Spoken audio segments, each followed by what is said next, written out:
Halo, perkenalkan nama saya Nabila. Di sini saya akan menjelaskan tentang subjek dan objek pajak bumi dan bangunan. Disimak ya videonya, teman-teman semua. Nah, sebelum Nabila jelasin nih, kalian ada yang tahu nggak apa itu pajak bumi dan bangunan? Dan apa aja sih subjek dan objek pajaknya? Ada yang tahu nggak? Jadi, pajak bumi dan bangunan atau PBB merupakan sebuah biaya yang harus disetorkan atas keberadaan tanah dan bangunan yang memberikan keuntungan dan kedudukan sosial ekonomi bagi seseorang ataupun badan. Karena pajak bumi dan bangunan atau PBB bersifat kebendaan, maka besaran tarifnya ditentukan dari keadaan objek bumi atau bangunan yang ada. Nah, selanjutnya subjek pajak bumi dan bangunan atau subjek PBB merupakan orang pribadi atau badan yang secara sah dan nyata memiliki hak atas bumi, memperoleh manfaatnya, memiliki dan menguasai bangunan tersebut, serta merasakan manfaatnya. Untuk objek pajak bumi dan bangunan atau objek PBB sendiri merupakan tanah atau bangunan yang wajib untuk dipungut pajak. Objek bumi dalam pajak bumi dan bangunan meliputi, yaitu yang pertama ada sawah, kedua ladang, ketiga kebun, keempat tanah, kelima pekarangan, dan keenam tambang.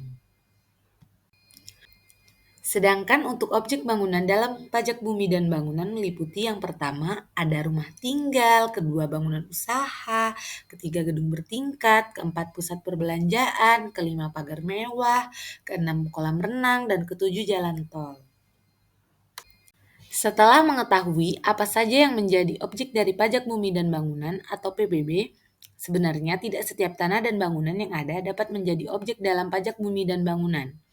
Ada beberapa juga yang tidak masuk ke dalam objek pajak bumi dan bangunan, yaitu dapat dikelompokkan berdasarkan penggunaannya. Yang pertama, dipergunakan untuk kepentingan umum dan tidak memperoleh keuntungan di bidang ada sosial, ibadah, kesehatan, kebudayaan, pendidikan, dan sejarah. Yang kedua, dipergunakan untuk menjaga flora dan fauna, seperti hutan suaka alam, hutan lindung, taman nasional. Dan yang ketiga, dipergunakan oleh perwakilan negara atau organisasi internasional, seperti konsulat dan kedutaan.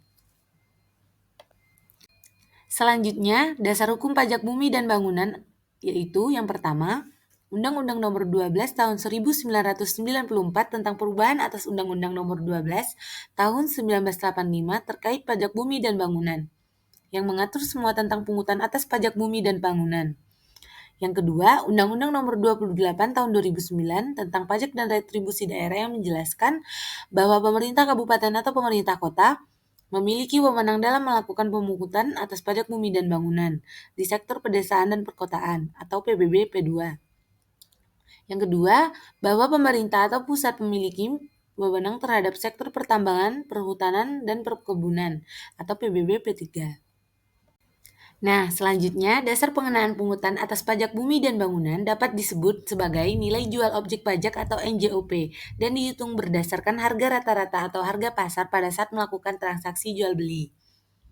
Dasar pengenaan pungutan ini ditetapkan oleh Menteri Keuangan atau Menkeu. Namun, setiap daerah memiliki nilai jual objek pajak atau NJOP yang berbeda-beda.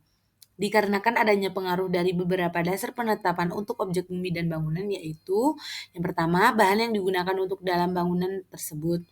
Yang kedua, letak. Yang ketiga, rekayasa. Yang keempat, kondisi lingkungan. Yang kelima, pemanfaatan. Yang keenam, peruntukan. Selanjutnya, Nabila akan jelasin nih cara menentukan perhitungan pajak bumi dan bangunan. Nah, terdapat 3 tahap yang dilakukan dalam menghitung pajak bumi dan bangunan, yaitu yang pertama, menetapkan nilai jual objek pajak atau NJOP.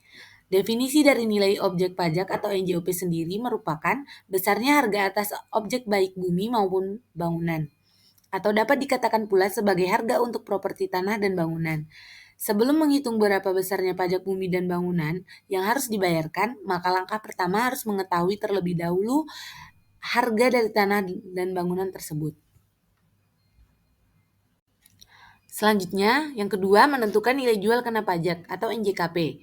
Nilai jual kena pajak atau NJKP merupakan suatu dasar dari perhitungan pajak bumi dan bangunan sebagai nilai jual objek yang akan dimasukkan ke dalam perhitungan pajak yang terutang.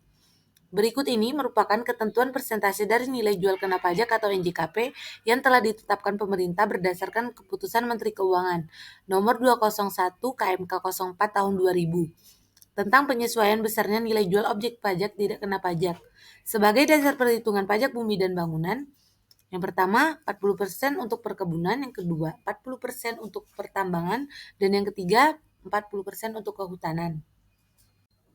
Sedangkan bagi objek pajak lainnya seperti pedesaan dan perkotaan dapat dilihat dari nilai jual objek pajak atau NJOP, yaitu 40% untuk nilai lebih dari 1 miliar, sedangkan 20% untuk nilai kurang dari 1 miliar. Kembali dengan mengacu pada uraian dari Keputusan Menteri Keuangan tersebut, maka untuk menghitung nilai jual kena pajak atau NJKP adalah dengan mengalihkan persentase dari nilai jual kena pajak NJKP tersebut dengan nilai jual objek pajak atau NJOP. Rumusnya adalah sebagai berikut. NJKP sama dengan persen NJKP dikali NJOP. Tahap yang ketiga, menghitung pajak bumi dan bangunan, yaitu setelah mengetahui nilai objek pajak atau NJOP dan nilai jual kena pajak atau NJKP, maka dapat langsung menghitung pajak bumi dan bangunan dengan menggunakan rumus berikut ini. PBB sama dengan 0,5% dikali NJKP. Selanjutnya, Nabila kasih contoh soal nih supaya teman-teman lebih ngerti. Nah, contohnya, Naila merupakan seorang dosen dan beliau mempunyai properti rumah seluas 100 meter persegi dengan nilai Rp1.000.000 per meter. Rumahnya berdiri di atas tanah dengan luas 150 meter persegi dengan nilai Rp1.200.000 per meter. Bagaimana perhitungan PBB atas Naila? Jawabannya, nilai rumah sama dengan 100 dikali Rp1.000.000 hasilnya Rp100.000.000. Nilai tanahnya 150 dikali Rp1.200.000 hasilnya Rp180.000.000. NJOP-nya nilai rumah ditambah dengan nilai tanah. Rp100.000.000 ditambah Rp180.000.000 hasilnya Rp280.000.000. Terus selanjutnya NJKP. Untuk menghitung NJKP 20% dikali NJOP tadi, yaitu Rp280.000.000. Hasilnya Rp56 juta. Maka nilai pajak bumi dan bangunan yang harus dibayar Naila adalah 0,5% dikali NJKP tadi 56 juta, hasilnya Rp280.000. Baiklah, sudah selesai penjelasan materi ini. Nabila ucapkan terima kasih. Semoga teman-teman paham ya. Sampai jumpa lagi. Bye-bye.